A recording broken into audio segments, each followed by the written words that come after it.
ప్రత్యేక హోదా ప్యాకేజ్ అంశం మరోసారి తెరపైకి వచ్చింది. ప్రత్యేక హోదా ముగిసిన అధ్యాయం కాదంటూ హోదాపై నినదిస్తున్న పవన్ కాకినాడ, తిరుపతి, అనంతపురం సభలతో హీట్ పుట్టించారు. అయితే తాజాగా మంగళగిరి చేనేత సదస్సులో మాత్రం పెద్దగా ప్రస్తావించకపోవడం విమర్శలకు తావిస్తోంది. ఈ క్రమంలోనే పవన్పై తమ్మారెడ్డి భరద్వాజ కొన్ని సంచలన విమర్శలు చేశారు. ప్యాకేజ్పై పవన్ గతంలో అన్న విమర్శలను గుర్తు చేస్తూ భరద్వాజ విమర్శలు చేశారు. గతంలో పవన్ ప్యాకేజీపై ఏమన్నారో చూద్దాం.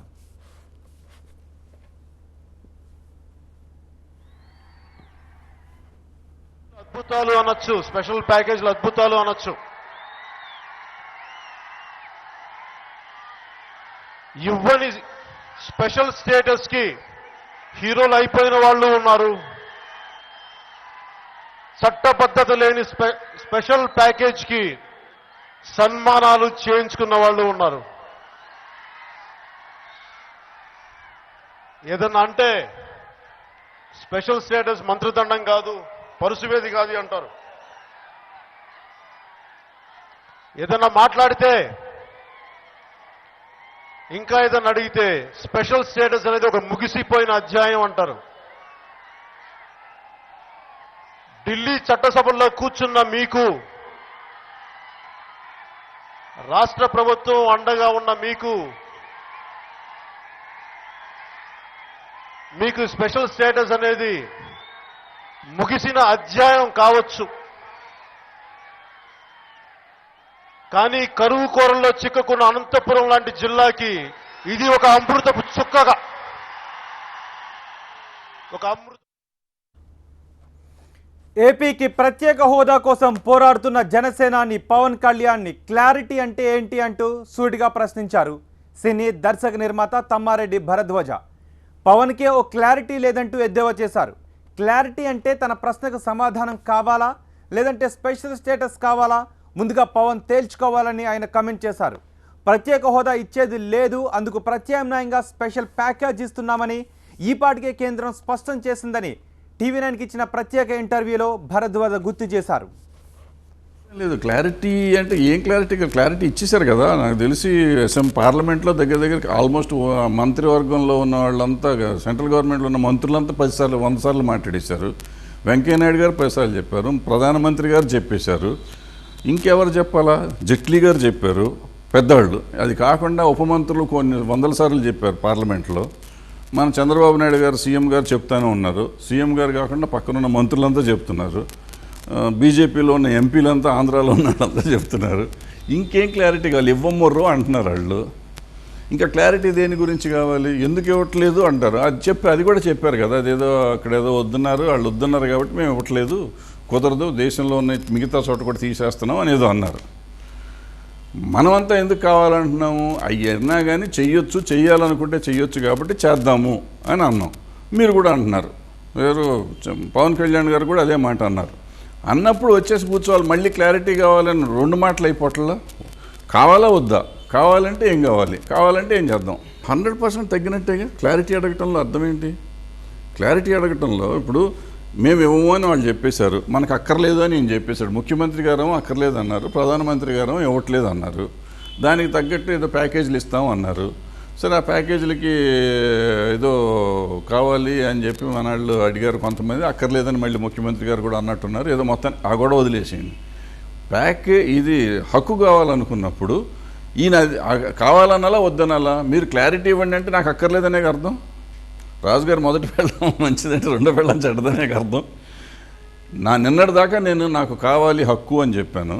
ఇవాళ నేను సడన్గా వచ్చేసి క్లారిటీ ఇస్తే చాలంటున్నా. క్లారిటీ ఇస్తే చాలంటే ఏమి ఇవ్వాలి క్లారిటీ? ఈయనకి పర్సనల్గా ఇవ్వాలా క్లారిటీ, లేదంటే ప్రజలకు ఇవ్వాలి? ప్రజలకు ఇవ్వాలంటే పార్లమెంట్లో చెప్పిన దానికంటే, అసెంబ్లీలో చెప్పిన దానికంటే ఎక్కువ క్లారిటీ ఉండదు కదా. ప్రత్యేక హోదా కోసం నిజంగా పోరాడితే అటు ప్రధాని మోదీని కానీ, ఇటు ఏపీ సీఎం చంద్రబాబును కానీ నేరుగా నిలదీయాలంటున్నారు తమ్మారెడ్డి భరద్వాజ. హోదా కావాలంటూ పవన్ కళ్యాణ్ ప్రధానిని, సీఎంని కాకుండా మంత్రులను నిలదీయడం వల్ల లాభం ఏంటని భరద్వాజ ప్రశ్నించారు. ఈ విషయంలో పవన్ తీరుపై అనుమానించాల్సి వస్తోందన్నారు. పవన్ కళ్యాణ్కి ఏదో ఆయన మీద సాఫ్ట్ కార్నర్ ఉండొచ్చు. ఆయన గురించి మాట్లాడకుండా సుజనా చౌదరిని తిడతారు. మిగిలిన వాళ్ళు ఎవరు, ప్రధానమంత్రిని అందరినీ వదిలేసి వెంకయ్యనాయుడు గారినో సుజనా చౌదరినో అంటూ ఉంటారు. సో బేసిక్గా అనాల్సింది నిజంగా అంటే చంద్రబాబు నాయుడు గారిని అనాలి. గవర్నమెంట్ అంతే కదా, ఏ గవర్నమెంట్ ఉంటే ఆయన చంద్రబాబు నాయుడు గారు మీరు చేయండి అనాలి, లేకపోతే మోడీ గారు మీరు చేయండి అనాలి.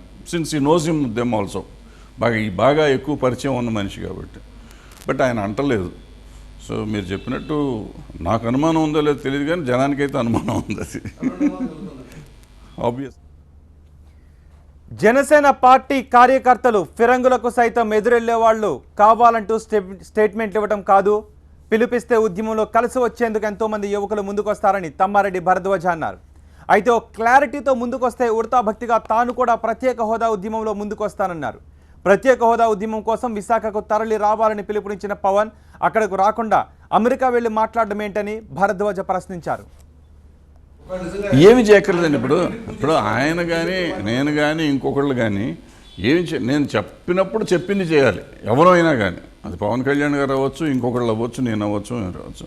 మనం చెప్పి ఇది కావాలి అని మనం చెప్పి, అందులో ఆయన ఉద్యమం పార్టీ పెట్టారండి. పార్టీ పెట్టి ప్రజల్లోకి వెళ్ళారు, 4 మీటింగులు పెట్టారు, అమెరికాకి వెళ్ళి అమెరికాలో కూడా చెప్పొచ్చారు.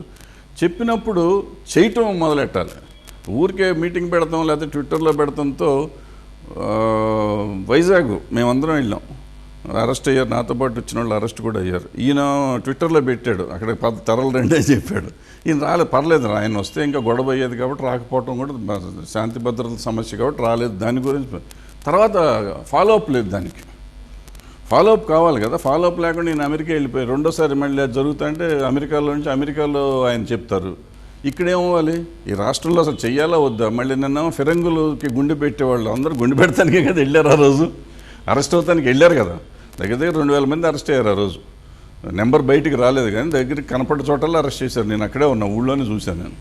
సో అది కాకుండా రాష్ట్రంలో అన్ని ఊళ్ళల్లోనూ పోలీసులు భయంకరంగా దిగ్బంధం చేసి వెళ్ళనివ్వలేదు. పవన్ కళ్యాణ్ ఫ్యాన్స్ని కానీ వేరే వాళ్ళని కానీ చాలామందిని ఆపేశారు. సో ఇదన్నిటికీ కారణం అంత జరుగుతూ ఉంటే ఈయన మాట్లాడకుండా నాకు క్లారిటీ ఇస్తే చాలు అంటంలో ఉద్దేశం ఏంటి?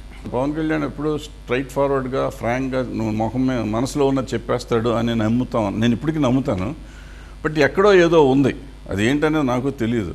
ఎందుకంటే నాకు ఇది కావాలి అన్నాక సడన్గా అది కావాలో వద్దో చెప్పకుండా నాకు క్లారిటీ ఇస్తే చాలు అని అంటున్నాడంటే ఎక్కడో ఏదో ఉంది. పొలిటికల్ పార్టీ పెట్టానన్నాడు, రేపు 19లో ఎలక్షన్లో కంటెస్ట్ చేస్తానంటున్నాడు. కంటెస్ట్ చేయాలంటే ఈ పొలిటికల్ పార్టీస్ అంటారు నేను వస్తే చించేస్తా, నేను వచ్చినప్పుడు చేస్తా, నేను చూస్తా అని చెప్పి అట్లా ముందు నుంచి ఒక బేస్ వేస్తున్నాడేమో తప్ప సిన్సియర్గా దీని మీద లేడేమో అని ఒక డౌట్ కూడా ఉంది ఇప్పుడు నాకు.